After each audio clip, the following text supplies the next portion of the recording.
ৰাজ্যৰ চৰকাৰী চিকিৎসালয়সমূহত অচল অৱস্থা সমগ্ৰ ৰাজ্যৰ লগতে হুজাই জিলাৰ লামডিং অসামৰিক চিকিৎসালয়তো কৰ্মবিৰতি পালন কৰি ধৰ্ণাত বহিল স্বাস্থ্য কৰ্মচাৰী সদৌ স্বাস্থ্য ও কাৰিকৰী কল্যাণ সন্থা চমুকৈ NSAMৰ কৰ্মচাৰী কৰ্মবিৰতি পালন কৰ্মচাৰীসকলৰ সপ্তম পে কমিছন পেঞ্চনৰ ব্যৱস্থা ৰাজ্য চৰকাৰৰ কৰ্মচাৰীৰ সমানে সুবিধা প্ৰদানৰ দাবীৰে এই কৰ্মবিৰতি পালন কৰা হয়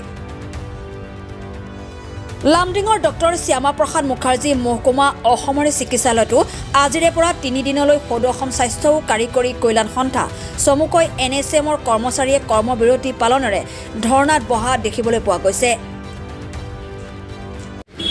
আমি অসম চৰকাৰক 2006 চনৰ পৰা যেতিয়া NHMৰ মানে আমাৰ কৰ্মচাৰীবিলাকে NHM আণ্ডাৰ কৰ্মৰত হৈছে তেতিয়াৰ পৰাই বহুত কম দৰমহাত আমাৰ সকলো কৰ্মচাৰীয়ে কাম কৰি আছে আমাক প্ৰতিবাৰে যেতিয়া ইলেকশ্যন আহে বা যেতিয়া আমাৰ পে স্কেলৰ সময় তেতিয়া কয় যে না আপোনালোকে সব সুবিধা পাব কিন্তু আমাক কোনোটো সুবিধাই নিদিলে আৰু কোভিডৰ টাইমতো আমাৰ গোটেই যিমান NHMৰ কৰ্মচাৰী আছে সব কৰ্মচাৰী হাৰাশাস্তি হৈ নিজৰ নিজৰ প্ৰাণো দিছে বহুত ফেমিলিটো এজনে হয়তো ষ্টাফ ঘৰৰ একজন মেম্বাৰ তেও হয়তো মৰিছে তাৰ বিনিময়তো একো সুবিধা পোৱা নাই তেনেকৈ আজি মানে প্ৰায় 22 বছৰ ধৰি 20-22 বছৰে যিমানটো সুবিধা আমাৰ সব সুবিধাৰ পৰা আমাক বঞ্চিত কৰি ৰাখিছে হেতু কাৰণে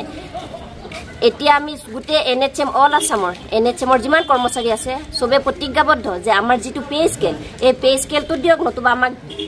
যিমানখিনি আমাৰ ষ্টাফ আছে ৰেগুলাৰাইজৰ কাৰণে সিনিয়ৰ বেচিছৰ ৰেগুলাৰাইজ কৰক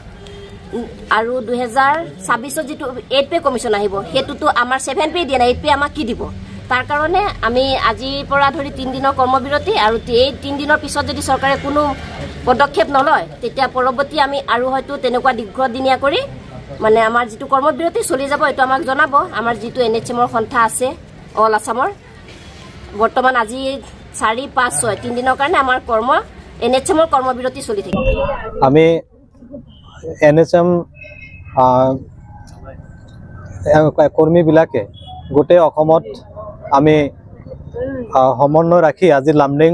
SDCSৰ NHM কৰ্মীবিলাকে আমি আজি প্ৰতিবাদী কাৰ্যসূচীত আমি অংশগ্ৰহণ কৰিছো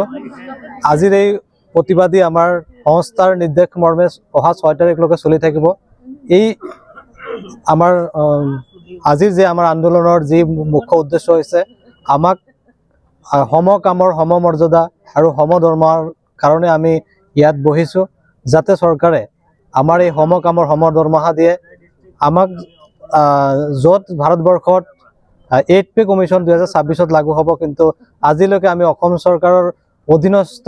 NHM এমপ্লয়ী বিলাকে এতিয়ালৈকে 7 পে কমিছনো আমি পোৱা নাই গতিকে মাননীয় মুখ্যমন্ত্ৰী তথা অসমৰ স্বাস্থ্য মন্ত্ৰী মহোদয়লৈ আমাৰ কাটৰ আহ্বান অতি সোনকালে আমাক আমাৰ কামৰ প্ৰতি সন্মান ৰাখি আমাক যাতে সমমৰ্যাদা সম স্কেল পে দিয়ে আৰু পৰ্যায়ক্ৰমে ইমান ডাঙৰ হস্পিটাল আমাৰ লামডিং যত FRUৰ পৰা সাব ডিভিজনাল সিভিল হস্পিটাল হল গোটেই হস্পিটালৰ কৰ্মচাৰী বিলাকে বেছিভাগে আমাৰ NHM কৰ্মী দ্বাৰা পৰিচালিত হৈ আছে গতিকে আমাক অনুৰোধ জনাইছো চৰকাৰক যাতে স্পেশাল ৰিক্ৰুটমেন্টৰ জৰিয়তে আমাক কিবা এটা স্থায়িত্ব দিয়ক যত অসমত বিভিন্ন